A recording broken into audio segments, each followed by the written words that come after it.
Bien, buenos días para todos y todas. Espero que estén muy bien. Vamos entonces a continuar clase de biología, ciclo 4, ¿listo?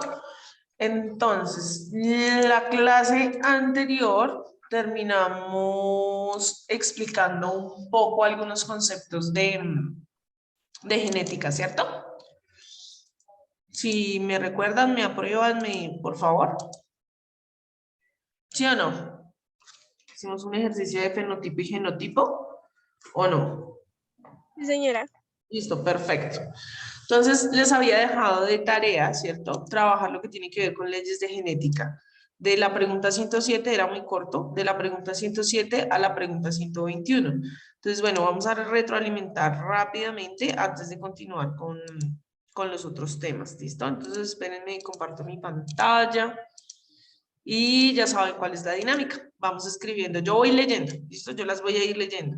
Y ustedes me van a ir contando en el chat qué encontraron, qué investigaron, cuál es la respuesta, ¿listo? Y luego, entonces vamos a ir corrigiendo. Por favor, ¿listo? Entonces, pregunta número... Ahí, se me corrió esto. Pregunta número 107, ¿listo? Entonces, en la pregunta número 7 dice, los ácidos nucleicos, como por ejemplo el ADN y el ARN, ¿cierto? Ácido desoxirribonucleico. Entonces, los ácidos nucleicos son polímeros de nucleótidos unidos mediante enlaces ¿de qué tipo?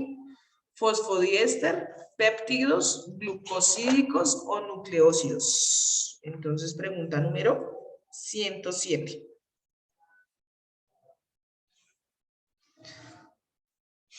Listo, Andrés fosfodiéster. Muy bien. 107A. ¿Listo? 107A.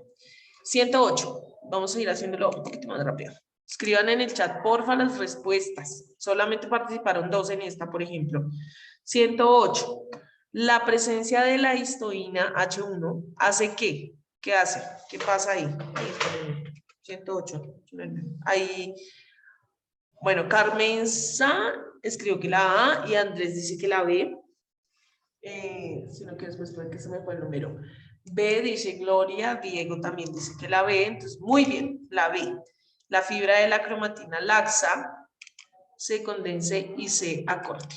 Listo. 109, 109. Vamos a ir con la 109, esperen, escribo el número para después no confundirme con las respuestas. 109. El ARN transmisor. ¿Listo? El ARN transmisor posee zonas con estructura en doble hélice debido a qué. ¿Por qué será? 109.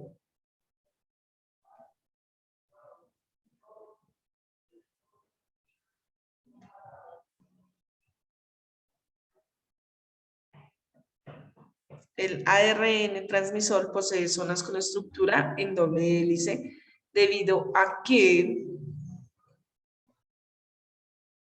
Entonces, pila 109, respuesta D. ¿Listo? 109, respuesta D. Recuerden, por favor, si está bien, perfecto. Si no, vayan corrigiendo, ¿listo? Vayan corrigiendo las respuestas en su módulo, por favor. 110, 110. Característica fundamental del código genético es que es... El borrador.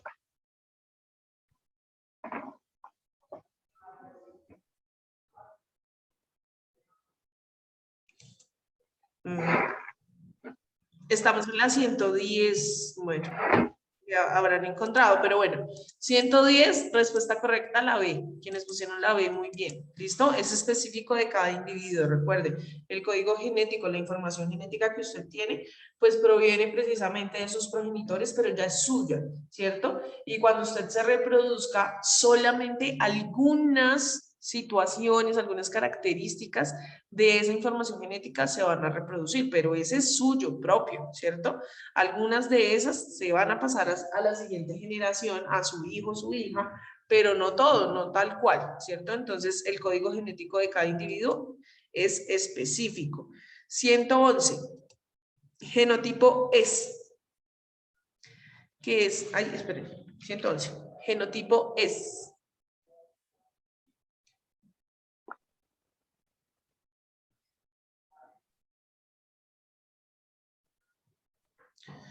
Listo, muy bien quienes ponen la B, la carga genética que puede heredar cada individuo. ¿Listo? Entonces, homocigoto dominante, heterocigoto, homocigoto recesivo. Entonces, recuerden que lo hablábamos en la clase pasada. Usted el genotipo no lo ve a simple vista, pero es la información genética, la carga genética, lo que se ha organizado a nivel interno como ADN dentro de sus células. ¿Listo? Eso entonces es. Es número 112. 112. El código genético está formado por...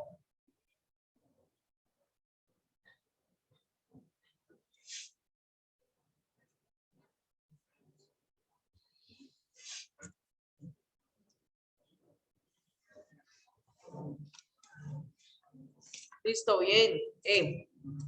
Tripletes de bases. Y es de general. Listo. Ay, no me señaló esto en rojo. 112, entonces E. ¿Listo? 112, E. Vamos con la 113. ¿Con qué experimentó Mendel? ¿Con qué experimentó Mendel?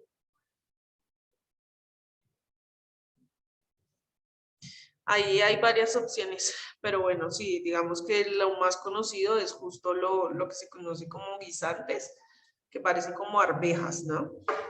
Pero recuerden que también era botánico y también se hizo un par de experimentos con flores, ¿listo? Pero para determinar las leyes de Mendel lo hizo con los guisantes específicamente. Con las flores surgieron las preguntas. 114. Cuando se cruzan dos líneas puras, ¿cómo se llama la herencia en la cual la descendencia presenta el mismo rasgo que uno de los progenitores? Listo, Diego, Andrés, muy bien. Entonces, herencia dominante, ¿cierto? Cuando se presenta la característica de uno de los progenitores, pues ese es el que manda. Eso es dominante. ¿Listo? Dominante. Herencia dominante. Respuesta correcta, la C para la 114. 115. La definición de genética es. La definición de genética es. ¿Cuál será entonces esa definición? Diego, ok. Valentina también ya escribió su respuesta. ¿Quién más? Yesid, Antonia. Muy bien, ¿listo? Y perfecto.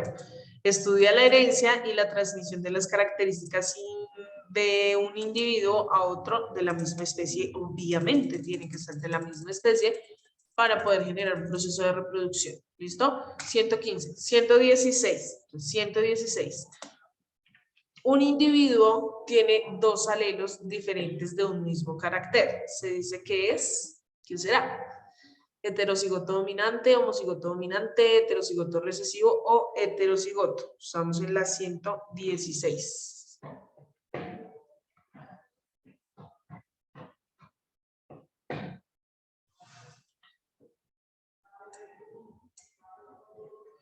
¿Listo? De heterocigoto. Como los fraccionarios heterogéneos tienen denominadores distintos, acá está diciendo tiene alelos distintos, diferentes, entonces es heterocigoto. Si fueran iguales sería homo, de homogéneo, ¿listo? 117, 117. Un gen recesivo es aquel que, 117, es aquel que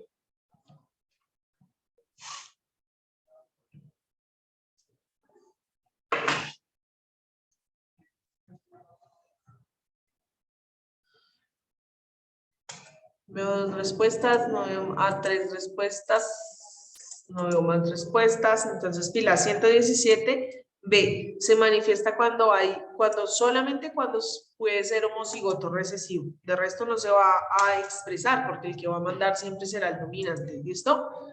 118. El padre de la genética moderna fue, y la moderna, ¿no? Muy bien, él es el padre, por ahí empezó todo, ¿no? Por Gregor Johann Mendel. Muy bien. Gregor Johann Mendel. Por eso las leyes de Mendel. Y ya casi vamos a acabar. 119. 119. Las leyes básicas de la herencia genética fueron enunciadas ¿cuándo? En 1866 por Gregor Mendel a partir del análisis de cepas puras e híbridas de plantas de guisantes. Todas son correctas. Andrés dice que todas son correctas. Antonia, bueno, por acá, ay, no me interesa, se me coló esto. Antonia también ya escribió su respuesta. Diego, Gloria y Tania. Muy bien, todas son correctas, ¿cierto? Fueron enunciadas por Gregor Mendel en 1866 y él pues experimentó con plantas y con guisantes también, ¿cierto? Número 120. El ácido desoxirribonucleico es el responsable de, espérenme, escribo el número de la pregunta, 120. El ácido desoxirribonucleico es el responsable ¿de qué? Es responsable, el ADN.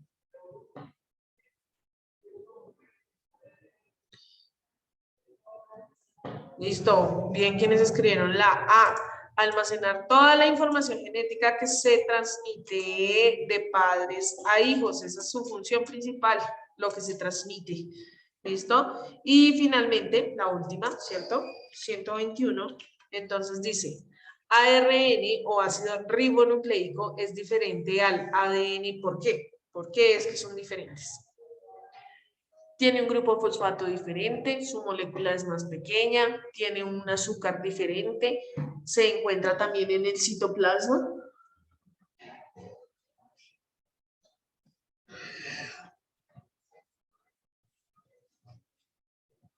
Listo, entonces, respuesta correcta es la C. Tiene un azúcar diferente. Entonces, por ejemplo, acá, ácido desoxirribonucleico es porque el azúcar que tiene es desoxirribosa. Y aquí lo que tiene es ribosa. En eso se diferencian, tienen un azúcar distinto. ¿Listo? Entonces, hasta ahí ya iríamos con todo retroalimentación y corrección hasta la pregunta número 121. ¿Listo? 121. Ya casi vamos a ir cerrando, perdón, nuestro semestre.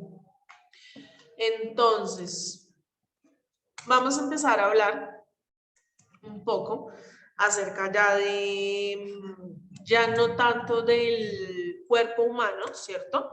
ni de la información genética, ni mecanismos de reproducción, sino que vamos a empezar a hablar también un poco acerca de los otros seres que nos acompañan en este planeta. Entonces, en ese sentido, surge una primera pregunta, ¿cierto? Resulta que en la naturaleza, o por ejemplo un país como Colombia se dice que es biodiverso, megadiverso, lo que significa que hay una gran cantidad de especies distintas, ¿cierto? Y entonces es importante empezar a organizar y clasificar esos seres vivos específicamente. Nos vamos a centrar en los seres vivos. Ya la ecología pues también se encarga de estudiar lo que tiene que ver con los factores abióticos, es decir, las condiciones físicas que no tienen vida pero que permiten la vida. Pero nosotros nos vamos a centrar en lo que tiene que ver con la clasificación de los organismos vivos, todo aquello que empieza a considerarse como ser vivo. Entonces yo les pregunto, y me escriben ahí en el chat, yo les pregunto, ahí, esto me deja preguntar, ¿cuántos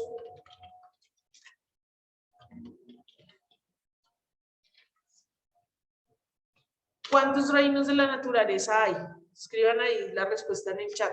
¿Cuáles recuerdan? En este mismo instante nos pongan a googlear. ¿Qué sabe? ¿Cuántos recuerda? ¿Qué cree usted? ¿Cuántos hay? ¿Cómo así que no entiendo?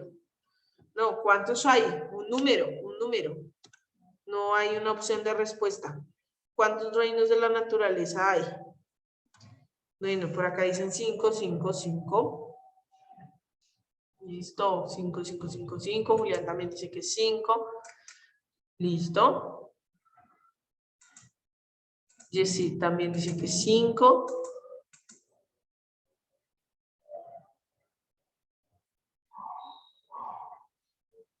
Listo, entonces, bueno, pues resulta que desde el estudio de la biología básico uno podría hablar precisamente de los 5 reinos de la naturaleza. Más adelante vamos a ver que hay otra teoría, ¿listo? Sin embargo, sí desde el estudio básico de la biología hablamos entonces de 5 reinos de la naturaleza. ¿Listo? Me va a permitir compartir pantalla nuevamente. Entonces, ¿qué pasa con esos 5 reinos de la naturaleza?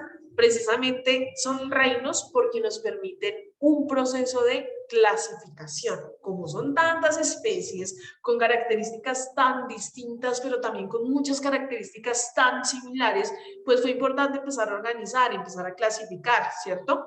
Y entonces, miren, hay un primer mecanismo de clasificación. Los que tienen células sin núcleo, ¿cierto? Es decir, células procariotas, y los que tienen células con núcleo. Eso ya se vuelve un primer mecanismo de clasificación. Nos dimos cuenta que hay unos que son procariotas y hay otros que son eucariotas, que ya tienen una célula con un núcleo definido y establecido, perdón, para lo que tiene que ver con el almacenamiento de la información genética. Entonces, bueno, listo. Y entonces ahora vamos a empezar a ver qué características tienen esos seres vivos que tienen células sin núcleo y qué características de organización tienen esos seres vivos que tienen células con núcleo. ¿Listo? Y específicamente hay un orden secuencial. Vamos de lo más sencillo hasta seres mucho más complejos. ¿Listo? Y entonces, por ejemplo, en las especies procariotas, células sin núcleo, encontramos al reino de los móneras. ¿Qué significa esto? Aquí hay seres unicelulares, es decir, que tienen una sola célula para cumplir todas sus funciones vitales. Hay unos que son autótrofos, es decir, que se alimentan ellos mismos. Auto es de autonomía y trofos es de alimento, ¿cierto? Entonces son autótrofos. Ellos mismos procesan su propio alimento, ya sea por la energía del sol, por condiciones en el agua y demás. Ellos mismos obtienen la energía, generan la energía que su cuerpo necesita. Pero también hay otros que son heterótrofos, ¿cierto? En general hay algunas bacterias que precisamente pueden llegar a ser heterótrofas, entonces por eso se vuelven un problema, digamos, hacia la salud, porque lo que hacen es que se vuelven invasoras. Entonces, ok, Carmen, no te preocupes, ahí sí, ¿qué hacemos? Son fallas del internet, no te preocupes. Entonces, les decía, hay unos entonces que generan su propia energía y hay otros que obtienen la energía ya sea de otros organismos específicamente, ¿listo? En el reino de los monedas, entonces encontramos, por ejemplo, a las bacterias. En su gran mayoría son unicelulares y ellas mismas se reproducen, ellas mismas hacen su proceso de respiración, su proceso de nutrición, entonces son organismos unicelulares. Ya luego, cuando hablamos de los seres vivos que tienen células con núcleo, entonces miren, surge otro mecanismo de clasificación. Nos tocó decir, a ver, pero es que hay unas que aparte de que las células tienen núcleo, no forman tejidos. Y nosotros ya revisamos qué es un tejido, ¿no? El grupo o la unión de varias células. Y hay otros que sí forman tejidos. Entonces, otro mecanismo de clasificación. Entre los que tienen células con núcleo, es decir, son eucariotas y no forman tejidos, aparecen dos reinos de la naturaleza para ir completando tres. Entonces, en este sentido, el segundo sería el reino de los protoctistas o el reino protista, también se le conoce así. Y acá entonces, miren, en los protistas tenemos unicelulares y heterótrofos, es decir, que se alimentan de otros, ¿cierto? Pero también tenemos unicelulares o pluricelulares y autótrofos, como las algas, que generan su propio alimento, generan su propia energía también a partir de la energía del sol, ¿cierto? En algún momento también se creía que de pronto las algas podían ser plantas, pero por su organización estructural nos dimos cuenta que no. Entonces ellas aparecen en el reino protista, los protozoos y las algas. Ya luego, entonces, entre los mismos que no forman tejidos, encontramos, por ejemplo, a los hongos. Los hongos también son súper importantes, ¿no? Ellos en la cadena trófica lo que hacen es que descomponen la materia orgánica, se vuelven en ese nivel de descomposición que es súper importante para la obtención de nutrientes, por ejemplo, en el suelo.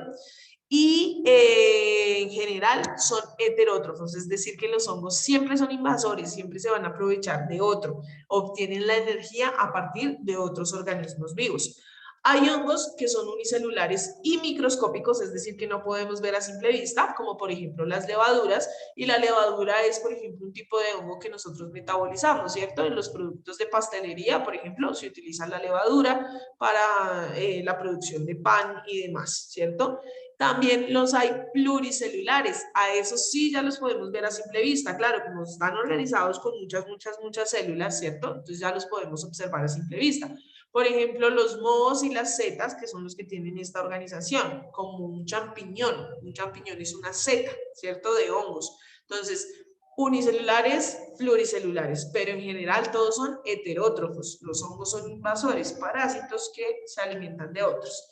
Entonces ahí vamos tres reinos de la naturaleza.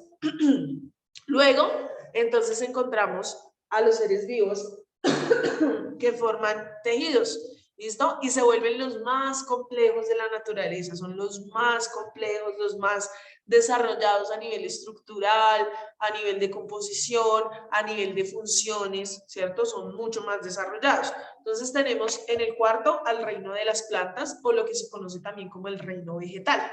En general son autótrofos, generan su propia energía. ¿Cómo lo hacen? A partir del proceso de fotosíntesis. La energía del sol les permite precisamente ayudar a transformar esos compuestos que absorben a partir de la raíz, ¿cierto? Del suelo, que transportan por el tallo y que ya luego en las hojas específicamente se hace el proceso de fotosíntesis. Entonces, las plantas son súper importantes porque están relacionadas, por ejemplo, con la producción de oxígeno, ¿cierto? La limpieza del aire en procesos de respiración directamente. Y tenemos entonces como último reino, ¿cierto? A partir de esta teoría de los 5 reinos, como último reino al reino animal. En general, todos los animales, todos los animales somos heterótrofos, es decir, que nos alimentamos de otro, no tenemos la capacidad de producir nuestro propio alimento, ¿listo? Es decir, que hay una relación en cadenas tróficas. Hay unos, por ejemplo, que son herbívoros, consumidores de primer orden, hay otros que son carnívoros, consumidores de segundo orden, hay otros que somos omnívoros, nos podemos alimentar tanto de materia vegetal como de materia animal y entonces nos volvemos precisamente omnívoros y consumidores de tercer orden. Ahí, por ejemplo, estamos nosotros, ¿cierto? Entonces, si se dan cuenta, como hay tantas características distintas, pero también hay otras características en las que nos parecemos, pues fue necesario entonces poder plantear un sistema de clasificación, de orden. Oiga, venga, ¿cómo vamos a organizar a todos estos seres vivos que están ocupando el planeta y que son finalmente pues todos súper importantes para lo que tiene que ver con el mantenimiento del mismo? Todos van a cumplir una función en el ecosistema. No hay ningún organismo que no cumpla una función a nivel biológico, ¿listo? Por ejemplo, en esta época donde salen los, bueno, ya ahorita ya está más calmado, ¿no? Pero empezaron a salir los cucarrones. Y algunas personas, ay, no, bueno, como que se incomodan por ese proceso y dicen, no, pero es que ¿para qué le sirve un cucarrón a la naturaleza, al medio? Y creen que no tiene una función específica y resulta que sí tienen una función. Ellos también, ¿cierto?, se vuelven descomponedores de materia orgánica en el suelo para que los pastizales crezcan, para que se den procesos de absorción de nutrientes, para que los ciclos biológicos de elementos como el nitrógeno, el azufre y el fósforo funcionen. Entonces, absolutamente todos los organismos en este planeta tienen una función. ¿Listo? Entonces, en ese sentido, también aparece otro señor muy famoso y otro muy importante. Algo así como el señor Gregor Mendel que veíamos la clase pasada, y es el señor Carlos Linneo. Entonces, antes de empezar a hablar qué fue lo que hizo Carlos Linneo y cuál es su aporte a la biología, entonces les voy a mostrar un videito un poco acerca de eso.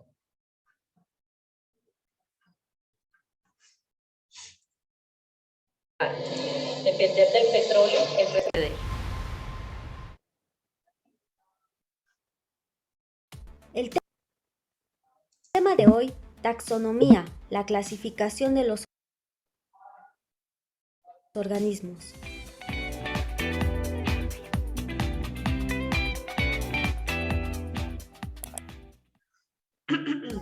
Desde el principio de los tiempos, los hombres han intentado calificar y catalogar a todos los seres vivos que se encuentran en el planeta, y Aristóteles fue el primero, diferenciando dos reinos, el vegetal y el animal. Pero hoy no vamos a hablar de Aristóteles, sino que este video está dedicado a Carlos Linneo o Carlos Boone, así es que recibámoslo con un fuerte aplauso. Él fue un naturista sueco y con seguridad el más popular de la historia. Es más, si tuviera un canal de YouTube, seguro tendría más suscriptores que Luisito Comunica. Pero eso no va al caso. El chiste es que es tan famoso que es considerado el padre de la taxonomía. ¿El padre de qué? De la taxonomía. Déjate explico. La taxonomía es la ciencia que estudia los principios, métodos y fines de la clasificación de los seres vivos. O para que te quede más claro, es una serie de reglas y leyes que sirven para ordenar de manera sistemática y poderle dar un nombre científico a todos los seres vivos. Y esta serie de reglas o leyes fueron creadas por Carlos Linneo, a las que llamó nomenclatura binomial. Y te voy a contar en qué consisten estas reglas. Número 1. La primera palabra del nombre es el género y la primera letra va con mayúscula. Número 2. La segunda palabra del nombre es la especie y se escribe con minúsculas. Número 3. Siempre se escribe en latín. Y número 4. El nombre va subrayado en cursivas o en itálicas. Pero para llegar a todo esto existe algo que se llaman bases de la clasificación y también te las voy a explicar. Número 1. Debe de haber semejanza en la estructura del cuerpo. Número 2. El parecido embriológico con otros grupos de organismos. Número 3. Los restos fósiles o registros fósiles. Número 4. Parecido bioquímico entre las especies. Número 5. Parecido genético entre los cromosomas de diferentes especies. Y teniendo en cuenta todos estos aspectos importantes, se clasifican de manera jerarquizada, llamada también categorías taxonómicas, que te las tienes que saber muy bien. Así es que pon mucha atención. Dominio, reino, filo, clase, orden, familia, género y especie. ¿Ya te las aprendiste? Repite conmigo. Dominio, reino, filo, clase, orden, familia, género y especie. Ahora repítelos por tu cuenta.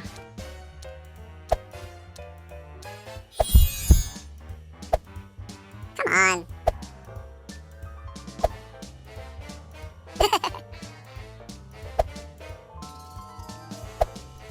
Perfecto, espero te haya gustado este pequeño video.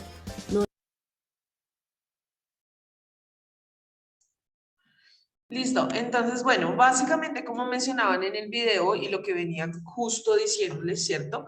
Surge la necesidad de poder clasificar entonces a los organismos, ¿cierto? Una clasificación de los seres vivos a partir de que tengan, por ejemplo, unas, ¿cierto? Ahí nos señalaban, oiga, hay unas reglas específicas, ¿cierto? Entonces necesita haber una semejanza en las estructuras. Debe haber un parecido embriológico. ¿Qué significa? Que sean especies, por ejemplo, que en su desarrollo embrionario pongan huevos, o precisamente que sean especies que en su desarrollo embrionario, ¿cierto? Es decir, de los nuevos seres, pues no requieran huevos, sino que haya, por ejemplo, la conexión de un cordón umbilical. Y entonces empezamos a decir, ah, es que claro, los delfines son mamíferos y nosotros también somos mamíferos, y uy, venga, ¿cómo así? ¿Cierto? Si ellos habitan otro ecosistema, nosotros tenemos otras características distintas, pero hay unas cosas en las cuales nos parecemos, y por ejemplo, los delfines están en el reino animal y nosotros también, ¿cierto? Debe haber entonces también, a partir de hallazgos de registros fósiles a nivel antropológico, ¿cierto? Precisamente vestigios que nos lleven a que hay unas estructuras similares, que hay una semejanza, ¿cierto?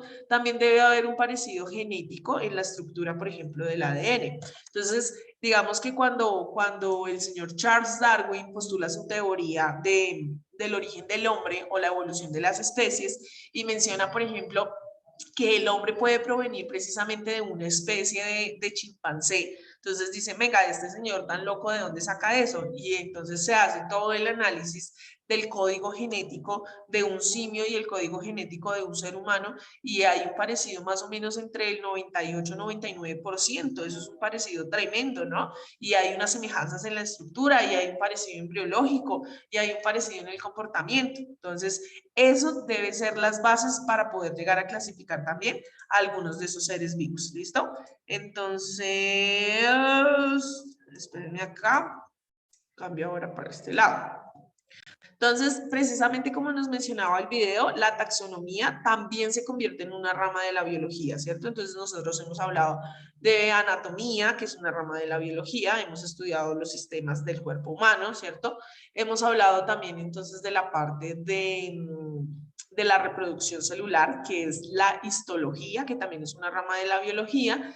Y ahora último habíamos hablado de la genética, también como una rama de la biología que se encarga precisamente del estudio de la información genética. Y ahora entonces estamos revisando lo que tiene que ver con la taxonomía, una rama de la biología que ¿qué hace? Simplemente nombrar y clasificar a los seres vivos, ¿cierto? Porque entonces ¿de dónde salen esos nombres para las flores o para las distintas especies? A partir de una clasificación científica que da la biología y que luego se transforma en nombres comunes, ¿no? No siempre no. Digamos, por ejemplo, nuestro nombre científico es Homo sapiens sapiens. Si nosotros no decimos Homo sapiens sapiens, nosotros decimos ser humano, una persona y demás, ¿cierto? Pero digamos que sí hay una base científica que ha permitido generar los nombres de las especies biológicas, ¿listo? ¿Quién lo hizo? Entonces, Carl von Linné, o Carl von Linné, ¿cierto? Que es llamado entonces el padre de la taxonomía. ¿Listo? Fue quien implantó el sistema de clasificación binomial o nomenclatura binomial científica, ¿listo? Para nombrar a las especies, porque antes quien lo había hecho, Aristóteles, pero Aristóteles, dentro de sus alcances, lo que hizo fue clasificar el reino animal y el reino vegetal, pues eran sus alcances, ¿cierto? La taxonomía, también como nos mencionaba el video, entonces utiliza algunas herramientas para su estudio, por ejemplo, esa nomenclatura binomial, que son los nombres científicos, y las categorías taxonómicas, que son unos niveles de organización. El primero sería, o la unidad mínima sería la especie, ¿cierto? Un individuo, a qué género pertenece, a qué familia, a qué orden, a qué clase, a qué filum, a qué reino, a qué dominio, que son también algunas de las que nos enunciaban ahí en el video. La nomenclatura binomial, entonces es un sistema que está basado, ¿cierto?, en un nombre único, en dar un nombre científico, pero compuesto entonces de dos partes. En primer lugar, del género, donde la primera letra va en mayúscula, ¿cierto? Y en segundo lugar, la especie. Y ahí sí se escribe en minúscula, ¿cierto? Y al final, todo el nombre científico, ¿cierto? Eso es lo que me va a formar todo el nombre científico de una especie, pues irá escrito en letra cursiva, ¿listo? ¿Qué idioma se utiliza? El latín, proviene a partir de esas raíces del lenguaje, o el uso de palabras latinizadas, es decir, que no está en castellano ese nombre científico, sino en latín. Las categorías taxonómicas, entonces, establecen precisamente una organización, ¿no? Por ejemplo, la especie, que es la unidad fundamental, es definida como el conjunto de poblaciones naturales. Entonces, un individuo pertenece a una especie específica. ¿Qué debe tener de característica? Que tengan estructuras, funciones y que se puedan reproducir entre ellos, ¿cierto? Para poder ser de una misma especie. Luego viene el dominio, que son las categorías taxonómicas que tienen en cuenta criterios de clasificación, como por ejemplo el tipo celular que conforma los organismos, si son procariotas o son eucariotas, lo que mencionábamos al inicio de la clase, antes del núcleo o después del núcleo, ¿listo? Luego, entonces lo que les decía, hay un sistema de clasificación de 5 reinos, pero también hay un sistema de clasificación de 6 reinos para la taxonomía. Es como una forma moderna y actual de clasificación. Entonces, digamos que está el reino protista, en el cual entra el monera, y en el reino eucariota entran el protista, el fungi, el vegetal y el de los animales. Y surge entonces aquí el de las arqueobacterias, ¿listo? Que son bacterias mucho menos especializadas que cualquiera del reino monera. Entonces, miren, tarea. Por favor, listo, no lo olviden. Resolver. Entonces van a resolver de la 122 a la, y ahí viene un tema que ya también habíamos trabajado, a la 160, porque el otro tema es reproducción celular y ese ya lo habíamos trabajado. Entonces, de tarea van a resolver de la 122 a la 170, ¿listo? Esa es la tarea. Resolver de la 122 a la 160, ¿listo? Se nos acabó el tiempo, que estén muy bien. Tarea de la 122 a la 160, por favor. ¿Listo? Nos vemos la próxima semana. No olviden su tarea de la 122 a la 160. Muchas gracias, profe Yolanda. Muchas gracias, profe. Gracias a ustedes también, gracias. Chao, nos vemos la próxima semana. Listo, profe, lo mismo. Bueno, no olviden la tarea.